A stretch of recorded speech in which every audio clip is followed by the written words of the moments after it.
আসুন এবার দেখি সর্বশেষ নবী মুহাম্মদ সাল্লাল্লাহু আলাইহি সাল্লামকে নিয়ে হিন্দু ধর্মগ্রন্থে কি কথা লেখা হয়েছে।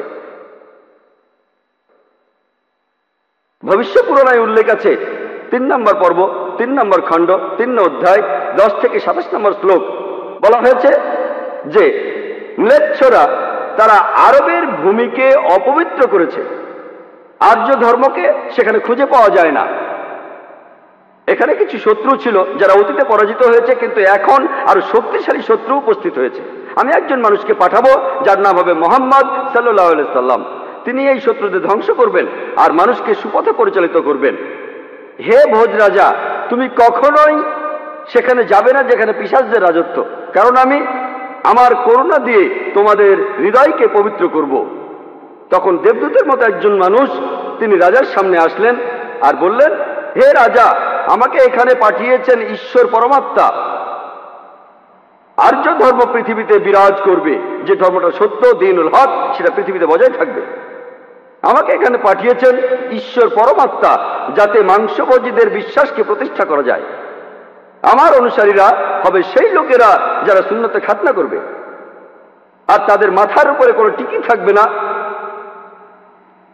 তারা একটা বিপ্লব তৈরি করবে, তারা মুখে দাড়ি রাখবে, তারা প্রার্থনার জন্য আহ্বান করবে, বিধিসম্মত সব খাবারই খাবে, তবে তারা শূকরের মাংস খাবে না। তারা লতাগুল্মের মাধ্যমে পবিত্র হবে না, বরং যুদ্ধ বিগ্রহের মাধ্যমে পবিত্র। তাদেরকে বলা হবে মুসলমান, আর তারা হবে মাংসভোজী। এই ভবিষ্যৎবাণী যে একজন ঋষি আসবেন, আর সেই ঋষির নাম উল্লেখ করা হয়েছে মুহাম্মদ সাল্লাল্লাহু আলাইহি ওয়াসাল্লাম। আর বলা আছে তিনি মানুষ জাতিকে সঠিক পথে পরিচালিত করবেন। আমরা জানি মুহাম্মদ সাল্লাল্লাহু আলাইহি ওয়াসাল্লাম আরবদের পথ দেখিয়েছেন। সে সময়কে বলা হতো আয়ামে জাহেলিয়া, অর্থাৎ বিশৃঙ্খলার যুগ। তিনি তাদের আলো সন্ধান দিয়েছেন। আর বলা হয়েছে তার অনুসারীদের খতনা করা থাকবে। মুসলমানরা খতনা দেয়, তাদের মাথায় কোনো টিকি থাকবে না, মাথার পেছনে কোনো লেজ থাকবে না, মুসলমানদেরও থাকে না। তাদের মুখে দাড়ি থাকবে, মুসলমানরাও দাড়ি রাখে। তারা একটা বিপ্লব ঘটাবে, তারা প্রার্থনার জন্য আহ্বান করবে, আর সেটা হলো আজান। আমরা মুসলিমরা আজান দেই, নামাজের জন্য আহ্বান করি। তারা সব বিধিসম্মত খাবার খাবে, কিন্তু শূকরের মাংস তারা ছোবে না। আমরা মুসলিমরা শূকরের মাংস খাই না। তারা লতাগুল্মের মাধ্যমে পবিত্র হবে না, তারা পবিত্র হবে যুদ্ধ বিগ্রহের মাধ্যমে। আর পবিত্রকরণে আমাদেরকে বলা হয়েছে সত্যের জন্য যুদ্ধ করব, অন্যায় অবিচারের বিরুদ্ধে। তাদেরকে বলা হবে মুসলমান, তারা হবে মাংসভোজী। ভবিষ্য পুরাণের এই ভবিষ্যৎবাণী একেবারে পরিষ্কারভাবে সর্বশেষ ও চূড়ান্ত নবী মুহাম্মদ সাল্লাল্লাহু আলাইহি সাল্লাম এবং তার অনুসারীদের কথা বলছে। মুহাম্মদ সাল্লাল্লাহু আলাইহি সাল্লামের নাম বিভিন্ন জায়গায় অনেকবার বলা হয়েছে, হাতে সময় নেই, সেজন্য ভবিষ্য পুরাণ থেকে কয়েকটা উদাহরণ দিচ্ছি। এই ভবিষ্যৎবাণী করা হয়েছে ভবিষ্য পুরাণের 3য় পর্ব, 3য় খণ্ড, 3য় অধ্যায়ের 5 থেকে 8 শ্লোকে। এছাড়াও বলা আছে ভবিষ্য পুরাণের 3য় পর্বে 1ম খণ্ড, 3য় অধ্যায়ের 21 থেকে 23 নম্বর শ্লোকে। সর্বশেষ আর চূড়ান্ত নবী মুহাম্মদ সাল্লাল্লাহু আলাইহি সাল্লামের কথা উল্লেখ করা হয়েছে অথর্ববেদে 20 নম্বর গ্রন্থে 127 নম্বর অধ্যায়ের 1 থেকে 14 নম্বর মন্ত্রে। এগুলোকে আরো বলা হয় কুন্টুব সুক্তাস। কুন্টুব সংস্কৃত শব্দ, অর্থাৎ পেটের একটা লুকানো গ্রন্থি। তার মানে এই মন্ত্রগুলির অর্থ লুকানো রয়েছে, এগুলো পরে জানা যাবে। এখানে সবগুলো মন্ত্র নিয়ে আলোচনা করার মতো সময় নেই, আমি শুধু প্রথম 4টা মন্ত্র নিয়ে কিছু কথা বলবো। 1 নম্বর মন্ত্র বলছে তিনি হলেন নরসাংসা, তিনি হলেন কাওরামা, তিনি পরাজিত করবেন 60,090 জন শত্রুকে। 2 নম্বর মন্ত্র বলছে তিনি উটের পিঠে চড়বেন। 3 নম্বর মন্ত্র বলছে তিনি হলেন মামা ঋষি। 4 নম্বর মন্ত্রে তাকে আরো বলা হচ্ছে রেব। 1 নম্বর মন্ত্র বলছে তিনি হলেন নরসাংসা।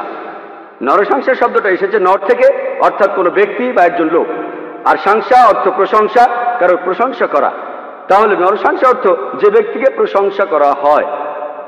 আর আপনারা যদি মহানবী মুহাম্মদ সাল্লাল্লাহু আলাইহি সাল্লামের নামের ইংরেজি অনুবাদ করেন, যদি তার নামের ইংরেজি অনুবাদ করেন তার অর্থ যার প্রশংসা করা হয়, তাহলে নরসাংসা শব্দটার আরবি অনুবাদ করলে সেটা হবে মুহাম্মদ সাল্লাল্লাহু আলাইহি সাল্লাম। এখানে নামে উল্লেখ করা হচ্ছে।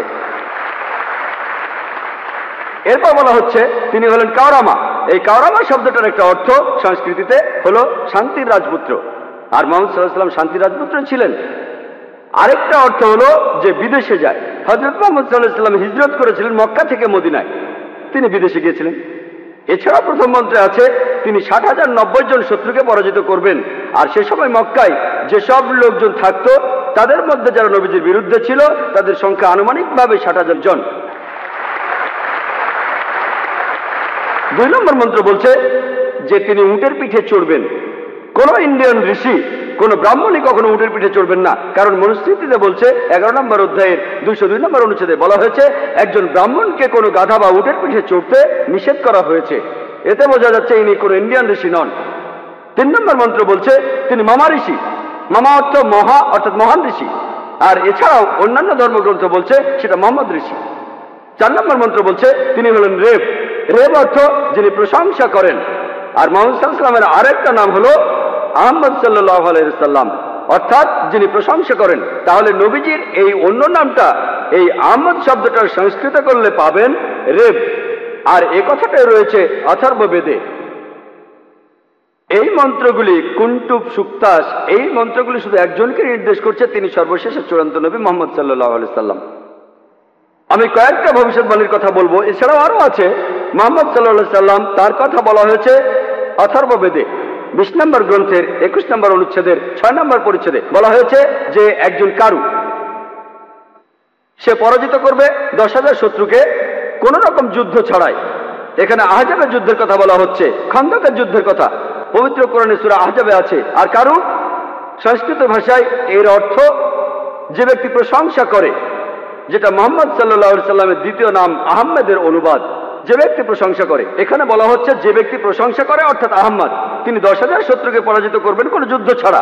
আমরা জানি যে খন্দকের যুদ্ধে শত্রু বাহিনীতে আনুমানিক 10,000 সৈন্য ছিল, আর এই যুদ্ধে মুসলমানরা কোনো যুদ্ধ ছাড়াই জিতেছিল। নবীজির কথা আরো আছে অথর্ববেদে 20 নম্বর গ্রন্থের 21 নম্বর অনুচ্ছেদের 7 নম্বর পরিচ্ছেদে বলা হয়েছে যে আভান্দু, তিনি 60,090 জন শত্রুকে আর 20 জন গোত্র প্রধানকে পরাজিত করবেন। আভান্দু একটা সংস্কৃত শব্দ যার অর্থ যে প্রশংসা করে, এটা মুহাম্মদ সাল্লাল্লাহু আলাইহি ওয়াসাল্লামের নামের অনুবাদ। আরো বলা আছে যে তিনি হবেন এতিম। আর আমরা এখন ইতিহাস থেকে জানি সে সময় আনুমানিক 20 জন গোত্র প্রধান ছিল মক্কা শহরে, যারা নবীজির কাছে পরাজিত হয়েছিল। আর মক্কার যেসব লোক তার বিপক্ষে ছিল তারা ছিল প্রায় 60,000। এই ভবিষ্যৎবাণীর কথা আরো আছে ঋগ্বেদে 1 নম্বর গ্রন্থের 3 নম্বর অনুচ্ছেদের 9 নম্বর পরিচ্ছেদে। এখানে সংস্কৃত শব্দ হলো সুশ্রামা। সুশ্রামা এটাও একটা সংস্কৃত শব্দ যার অর্থ যে ব্যক্তি প্রশংসা করে, যেটা মুহাম্মদ সাল্লাল্লাহু আলাইহি ওয়াসাল্লামের নামের অনুবাদ। আরো অনেক ভবিষ্যৎবাণী আছে, এখানে সময় কম তাই সবগুলো বলতে পারছি না। নবীজির কথা আরো বলা হয়েছে সামবেদে উত্তর চিকে 15 নম্বর মন্ত্রে বলা হয়েছে যে আহম্মদ, তাকে দেওয়া হয়েছে অবিনশ্বর আইন। এখানে নবীজির নাম বলা হয়েছে আহমদ সাল্লাল্লাহু আলাইহি ওয়াসাল্লাম, তাকে দেওয়া হয়েছে অবিনশ্বর আইন। পবিত্র কুরআন এটাই তার শরিয়া। কিন্তু যদি এই অনুচ্ছেদটার অনুবাদ পড়েন, আহমদ শব্দটা আসলে আরবি শব্দ, তারা এটার অনুবাদ করতে পারেনি, তাই লিখেছে আহাম মাটি। আহা আর মাটি সংস্কৃত শব্দ যার অর্থ আমার বাবা, তার মানে আমার বাবাকে দেওয়া হয়েছে অবিনশ্বর আইন। অনুবাদটাতে আপনারা আলাদা শব্দ দেখবেন, তবে অরিজিনাল গ্রন্থে আছে আহম্মদ।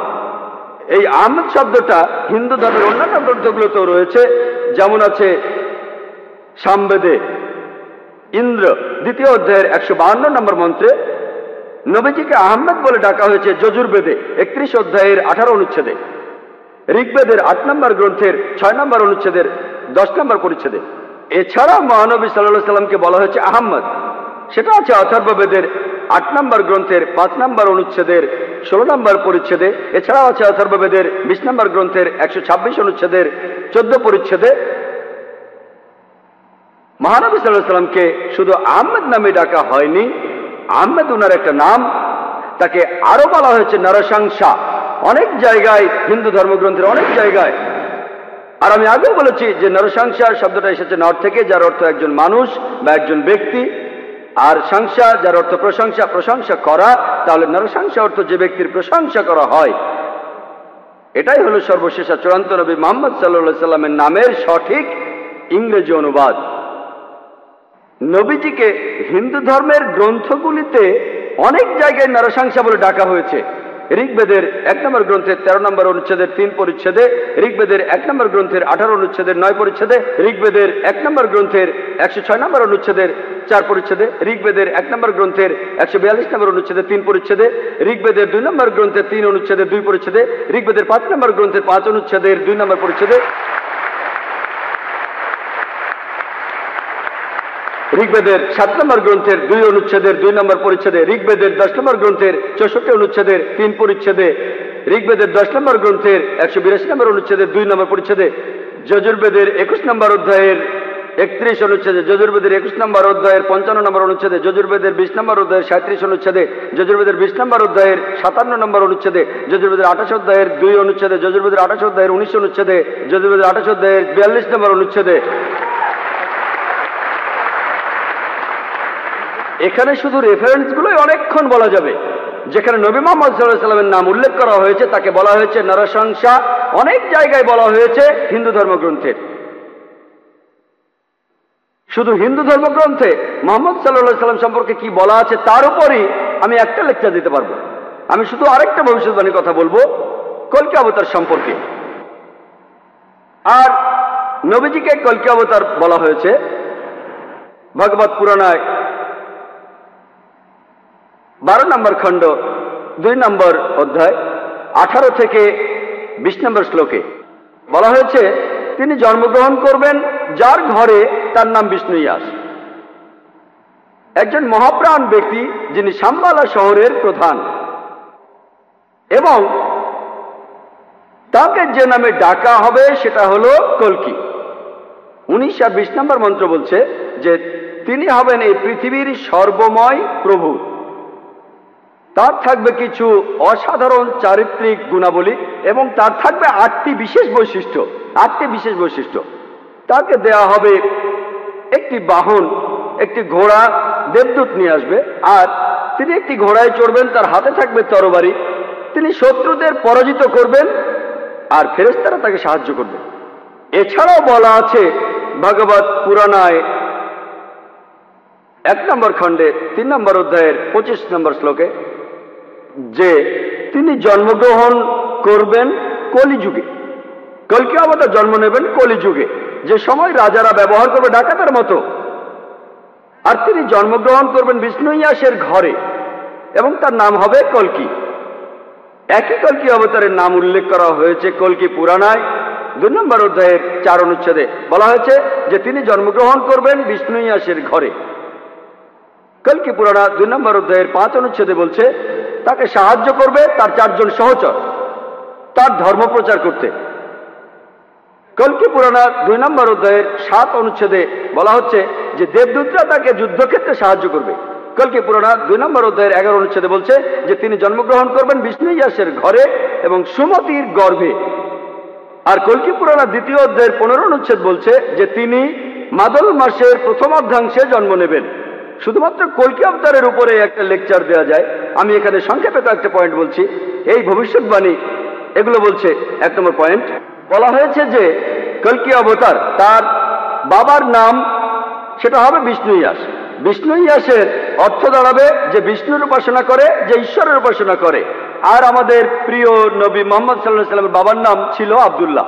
এটার অর্থ যে আল্লাহর উপাসনা করে, যে ঈশ্বরের উপাসনা করে।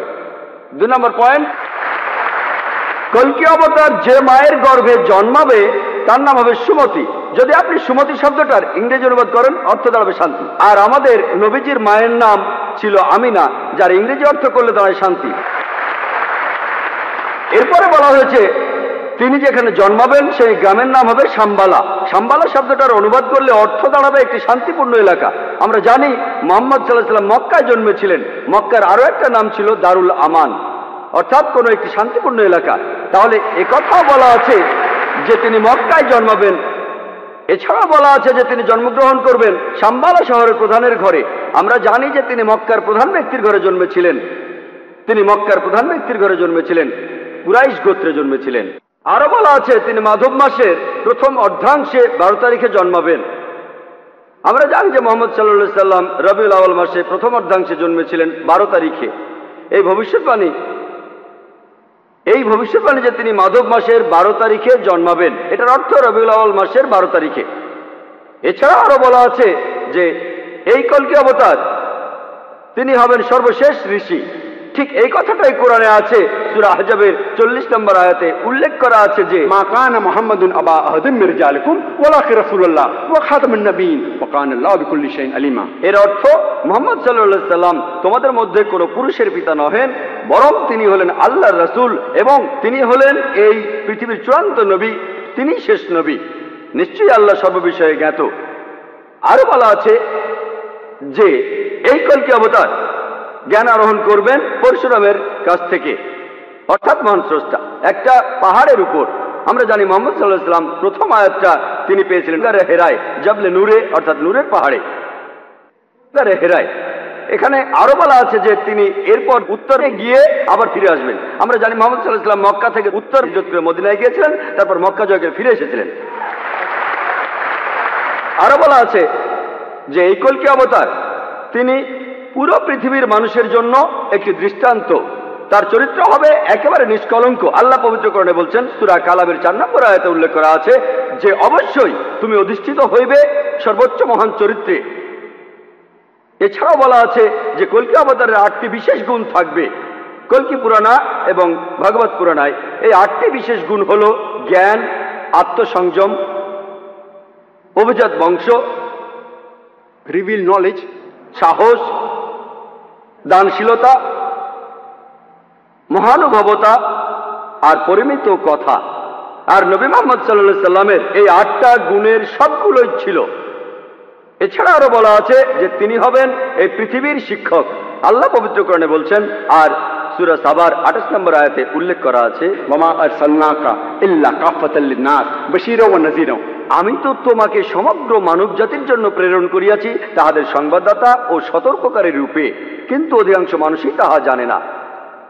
এরপর আরো বলা আছে যে এই কলকি অবতার তাকে সর্বশক্তিমান ঈশ্বর একটি বাহন দেবেন।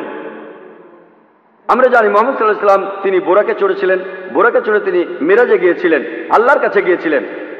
আরো বলা আছে এই কলকি অবতার ঘোড়ায় চড়বে আর হাতে তরবারি থাকবে। আমরা জানি মুহাম্মদ সাল্লাল্লাহু আলাইহি সাল্লাম যত যুদ্ধ হয়েছিল বেশিরভাগ যুদ্ধই তিনি ছিলেন, বেশিরভাগ যুদ্ধ ছিল আত্মরক্ষার উদ্দেশ্যে। আর যদিও তিনি সবার নেতা ছিলেন, তবুও সব যুদ্ধই তিনি ছিলেন সেখানে ঘোড়ায় চড়েছিলেন, আর তিনি ডান হাতে একটা তরবারি ধারণ করতেন।